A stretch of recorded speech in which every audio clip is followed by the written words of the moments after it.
All right, so you've really outdone yourselves this time. This collection of material is, wow, fascinating. Get ready to dive deep into the world of superstition. And we'll even touch on some religious practices from all around the globe. You know, you're right. Your sources take us on a real whirlwind tour. Buddhism in China and India, then over to Hinduism, even the Malay people and their superstitions. Don't forget the Papuan tribes, Zulu witch doctors, and oh, even a few historical European beliefs. It's really amazing how humans try to make sense of the world around them, isn't it? It really is. Our goal, of course, as always, is to really extract the most interesting parts. We want to make sure you, the listener, get those aha moments. We want to make sure you really understand without overwhelming you. So get ready for some real surprises. Let's start way out east in the realm of Buddhism. What do you think? Your sources have some incredible snapshots of Buddhist practices, some really interesting ones, actually. One that immediately caught my eye was the use of prayer wheels, especially in Chinese Tartary. They weren't just for meditation, they had a really practical purpose. You see, not everyone could read the scriptures back then. Yeah, Miss Gordon Cumming makes some fascinating observation. She even noted everyday workers just constantly twirling these small brass cylinders. It's like, for those who couldn't read, spinning that prayer wheel was basically the same as reciting the prayers themselves. And she said even respectable-looking people did it. Exactly. And it wasn't just the small ones, the hand-filled ones. There were huge temple wheels, too, sometimes placed in public in Tibet. These were called Tehu Chor, Tehu-Chor. Even the poorest people could use them and sort of build up their spiritual merit. It's quite a thought, really. It is. And I really love that detail about the priests in monasteries setting rows and rows of these little cylinders in motion all at once. Like, wow, talk about efficient prayer. Yeah. And the detail about how they serve bread and water to an image of Buddha every night at the last service, even covering him with shawls sometimes. What's Yeah. that all about? Well, it shows how important the community is in Buddhism, that collective spirit. Putting Buddha to bed like that, it makes you think. Maybe it was a way to make the divine a bit more relatable, more human, like a beloved family member almost. Like bringing the sacred down to earth. But let's talk about someone who went above and beyond in his quest for knowledge. 7th century China, a monk named Hiouen-thsang. What a story. Absolutely. His thirst for knowledge was inspiring. This was a very unstable time in China, and from when he was young, he just wanted to learn. Even after becoming a monk and all that studying, he still doubted what was written in the Buddhist texts available in China. So what does he do?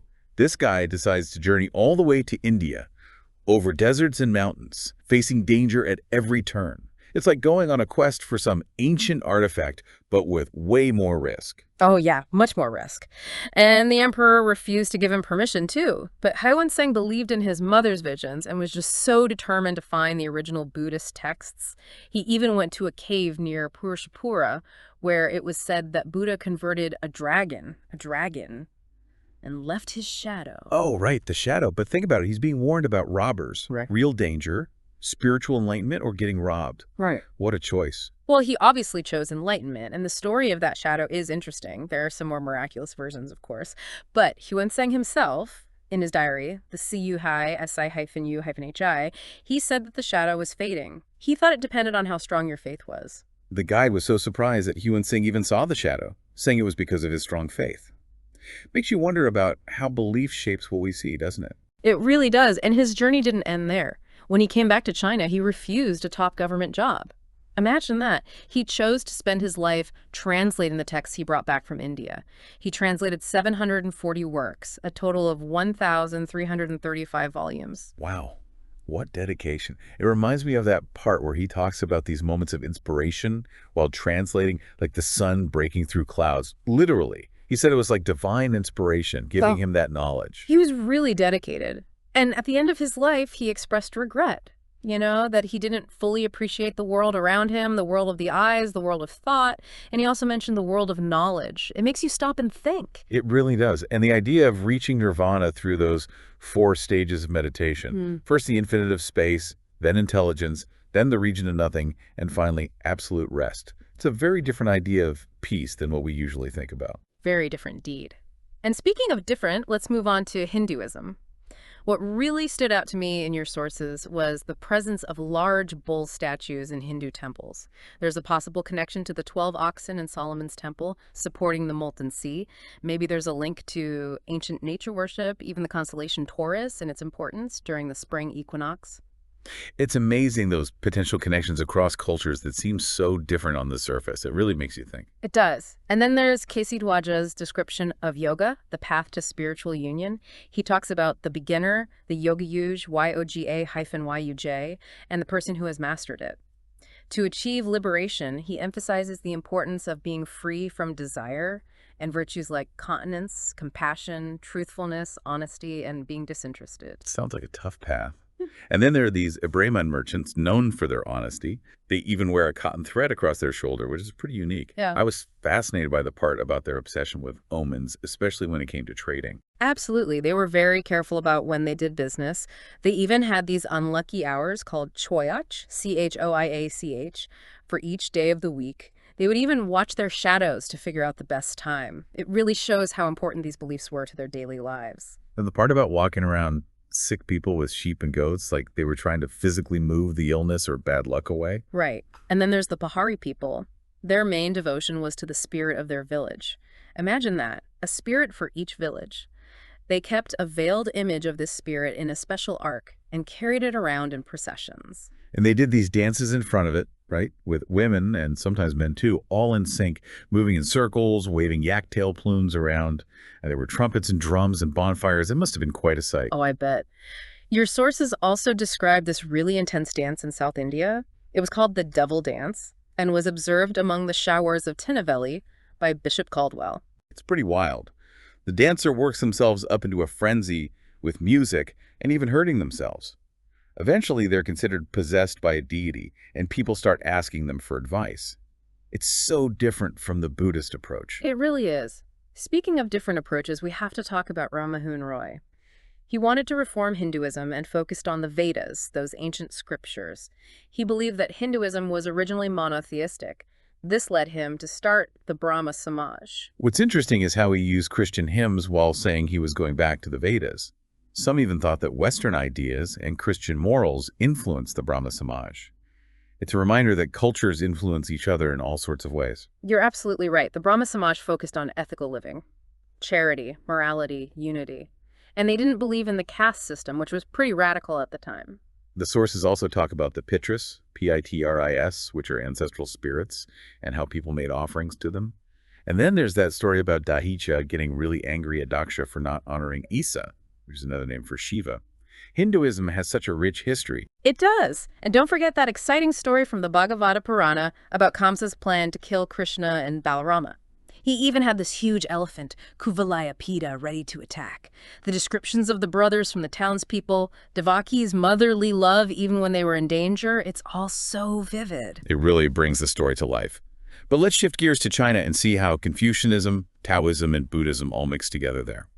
China's got this really unique blend of beliefs. For a long time, Confucianism was the official religion, but it was more about ethics and social order. It stressed obedience to the law, mutual responsibility, and even used parental authority as a model for the government.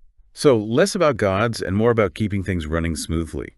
But the sources do mention all these rituals and sacrifices to gods and ancestors.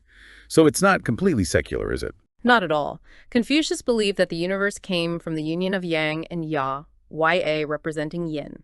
He thought humans could become pure again by following these principles, and he also believed in the golden rule. Don't do to others what you don't want done to yourself. It even mentions that if priests didn't accept an offering, the person who brought it could just take it back home. Pretty practical. Very practical. But what about Taoism? They focused on Tao, T-A-O-U, which means reason, like the reason behind the universe. This was different from the older worship of Shang Te and Tian, who were more like gods. Right, and Lao Tzu, the founder of Taoism, taught about charity, kindness, purity, and free will. But the sources say his teachings were a bit mysterious, which led to people twisting them later on.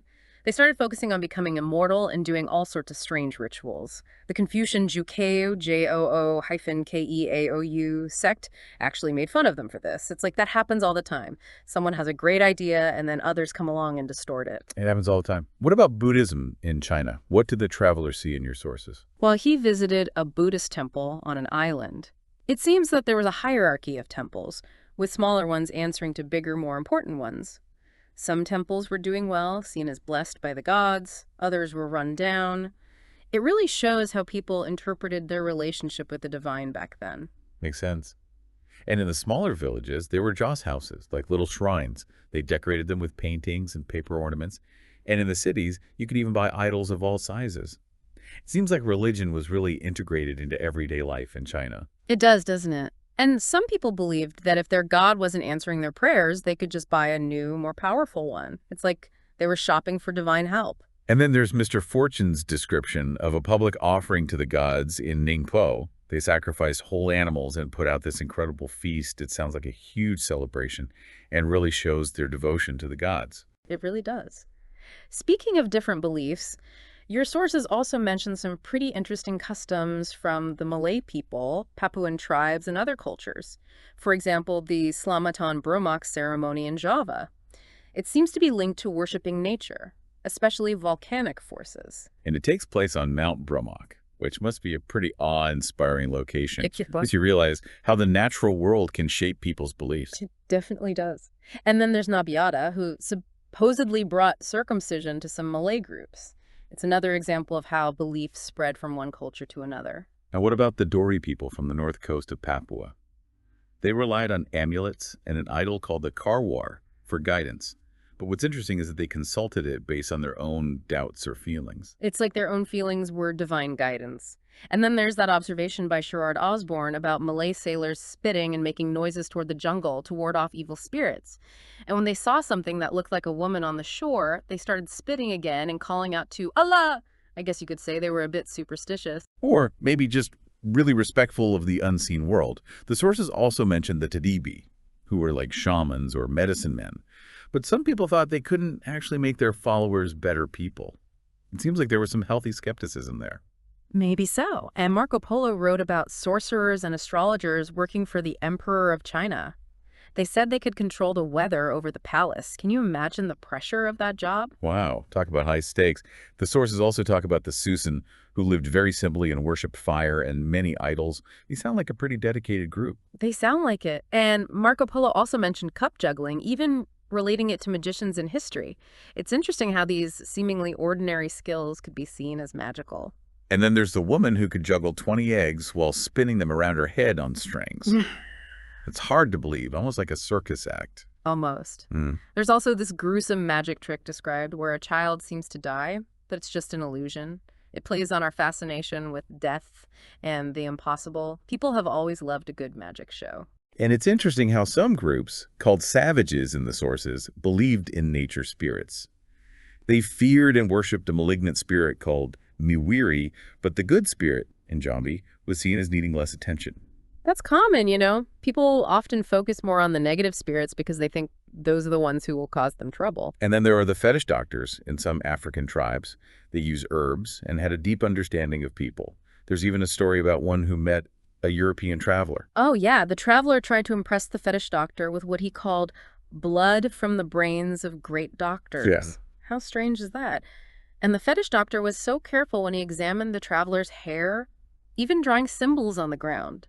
It's this interesting mix of knowledge and ritual. It is. And when a chief died in some cultures, they would kill his wife and a young boy to go with him to the afterlife. Pretty grim, isn't it? Very grim. But even with all these superstitions, some African groups believed in a supreme god, praying to him daily. So there was this underlying belief in a higher power. Makes you think, doesn't it? Now let's talk about those Zulu witch doctors. They were pretty powerful figures back in the day. They were. And they weren't your typical image of a witch. The sources describe them as often being women, strong and fearless. They wore these incredible outfits made from animal skins, feathers, and beads. Imagine how impressive they must have seemed. They sound amazing. And the witch hunts, with witch doctors whipping everyone into a frenzy and pointing fingers at innocent people, leading to death for entire families. It's a scary reminder of what can happen when superstition goes unchecked. Absolutely. And the descriptions of specific witch doctors like Nozinyanga and Nozlwane, with their unique and often strange looks, it's like they used their appearance to project power and mystery. They certainly did. And the story about them being asked to find lost things for the English Incos, but never actually proving they had magical powers, it makes you think they were more about reading people and playing the game than anything else. Maybe so. Moving on to serpent worship, also called ophiolatry. It's ancient and found in so many cultures. The source is connected to Mithra, the Persian god, and all sorts of rituals with snakes. And that image of the winged circle and serpent, it's everywhere. From Persia to Egypt, it seems like snakes held a deep symbolic meaning for ancient people. Maybe it was because they shed their skin like a rebirth. It's possible. And there's a serpent mound in Scotland that's aligned with the east and the Ben Cruachan peaks. It seems like it was built with the sun and stars in mind. It makes you think about the connection between sun worship and serpent worship. The sources even mention the Egyptian gods Apophis, the serpent, and Ra, the sun god. It's like these ancient beliefs were all intertwined. It seems that way. Now let's talk about topes, or stupas. They're basically these mounds that hold relics, not bodies. It's thought they came from old burial mounds. They have a very specific design with a base, a platform, a dome, and then a little house-like structure on top called the harmika, where the relics were kept. And on top of that, there's a symbolic umbrella. The big tope at Amravati shows just how massive and important these structures were. They were really impressive. Yeah. Now, your sources also take us to the Pacific Islands. The stories from Reverend John Williams, a missionary, give us a glimpse into what life was like there. It seems that human sacrifice and even cannibalism were pretty common, and it was all part of their religious beliefs. It's hard to imagine. The Rarotongan people had gods like Ruanu, a deified voyager, and Tanu, the god of thunder. And their idols were huge and rough-looking, not like anything you'd see elsewhere. And then there's that story of the Rarotongan priest who decided to burn all his idols, even bringing his son to the missionaries for safety. He was clearly afraid of his old gods, even as he was destroying them. It's a powerful image. And the Samoans were different. They didn't have temples or altars, and they didn't practice human sacrifice. The other islanders thought they were godless, but even they had their own superstitions. It's like everyone had to believe in something. There's also the story of a Tahitian man about to be sacrificed.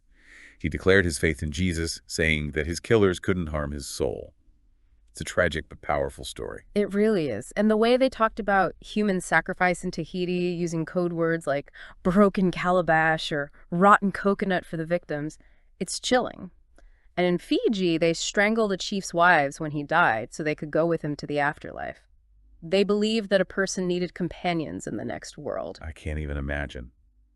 When the Earl of Pembroke visited an old morai, he was really struck by the thought of all the people who had been sacrificed there. And some families were designated as sacrificial victims for generations. It's hard to believe that was part of their culture. It's really hard to grasp. The Fijians also had this complex system for talking to the gods. Priests would go into a trance and speak for the god, often showing physical signs of possession, and they would strangle people as a sacrifice. It sounds intense. And they had different dances for different occasions. Some were peaceful, and others were war dances that acted out past battles. It's like their whole lives were centered around ritual. In a way, I guess they were. What about the Maori people in New Zealand? They thought the kakariki, K-A-K-A-R-I-K-I, which is a green lizard, was an atua, A-T-U-A, a sort of god or spirit. They even worshipped new things they didn't understand. But they only prayed to the supreme invisible atua, and those prayers were done by their priests, the Tohungas, T-O-H-U-N-G-A-S. Their priests inherited their positions and trained new ones. Sounds like a very structured system. And they believed in an afterlife called Ranga, R-E-I-N-G-A, with falling stars being souls traveling there. Beautiful imagery. It is, and they had healing rituals too. For headaches, they used a fern called Pteris esculenta and chanted special words. It's like a combination of natural medicine and spiritual practice. And then there's the Miriah sacrifice among the Khans. They would buy a person, have a big feast, and then kill them by suffocation. It was all to please the earth god and ensure a good harvest. Sounds desperate, really. Let's move to North America and talk about the Native American tribes. The sources don't give a lot of detail, but they do mention a master of ceremonies who was important in medicine lodge ceremonies. It seems like they had organized spiritual practices and leaders within their tribes. And they had this initiation where they would hang people from the ceiling by skewers and weights, and then the initiates had to run a race afterwards, like a test of strength and endurance, both physical and mental. They also mention the flute of peace, which is a nice touch, symbolizing peace and understanding. There's also a story about a young man, a magic swan, and the magic arrows his father left him. These stories often explain things they didn't understand or taught them important lessons. And then there's the Inuit Angekok, A-N-G-E-K-O-K, who's like a shaman. He claimed to be able to visit the spirit world and control animals by attacking a female spirit's hand. It's like he thought the spirit world was a physical place he could go to. Very interesting. And finally, we come to self-punishment and some other familiar superstitions. The story of St. Simeon Stylites, who lived on top of a pillar for decades, is a pretty extreme example of how people have tried to purify themselves. And then there are the flagellants, who whipped themselves in public as a way to repent for their sins. They were eventually banned by the church, but they kept popping up throughout history. People do some strange things in the name of religion. And then there are the superstitions from the Scottish Highlands, like believing in fairies, not letting your neighbors take embers from your fire on certain days, and all sorts of fortune-telling rituals they did on Halloween. They had all these traditions for Halloween. They'd use oats and thread to try and predict their future husbands or wives. There's even a story about a woman in Ireland who had a dream on Halloween that seemed to predict her future marriage.